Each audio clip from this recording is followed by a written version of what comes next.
तळ कोकणामध्ये सकाळपासून ढगाळ वातावरण पाहायला मिळते, किंबहुना ही शक्य पावसाची चाहूल असावी असं देखील वातावरण सध्या सिंधुदुर्गामध्ये हे पाहायला मिळते। सिंधुदुर्गामध्ये जर पाहिलं तर जवळपास 8 दिवसापासून जर पाहिलं तर तापमानामध्ये कमालीची देखील वाढ देखील झालेली पाहायला मिळाली होती।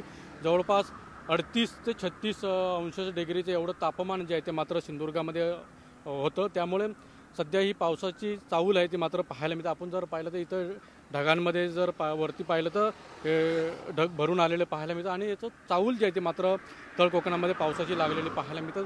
सध्या तळ कोकणामध्ये जर पाहिलं तर आंबा पीक आणि काजू पीक मोठ्या प्रमाणावरती घेतलं जातं, पण मात्र सध्या हा अवकाळी पाऊस जर अशा प्रकारे जर पडला तर मात्र शेतकरी जो मेटाकुटीला आला आहे तो पूर्णपणे रसातळाला जाऊ शकतो, अशीच देखील परिस्थिती निर्माण होऊ शकते। त्यामुळे या निसर्गाच्या लहरी वातावरणाचा जो फटका जो आहे तो मात्र इथल्या तळ कोकणातील सिंधुदुर्गातील जो शेतकरी आहे तो मात्र त्यांना मोठ्या प्रमाणावरती सहन करताना पाहायला मिळतो।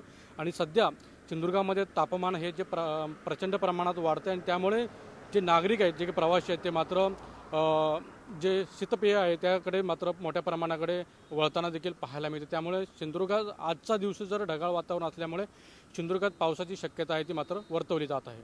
अनंत पातळे, TV9 मराठी, सिंधुदुर्ग।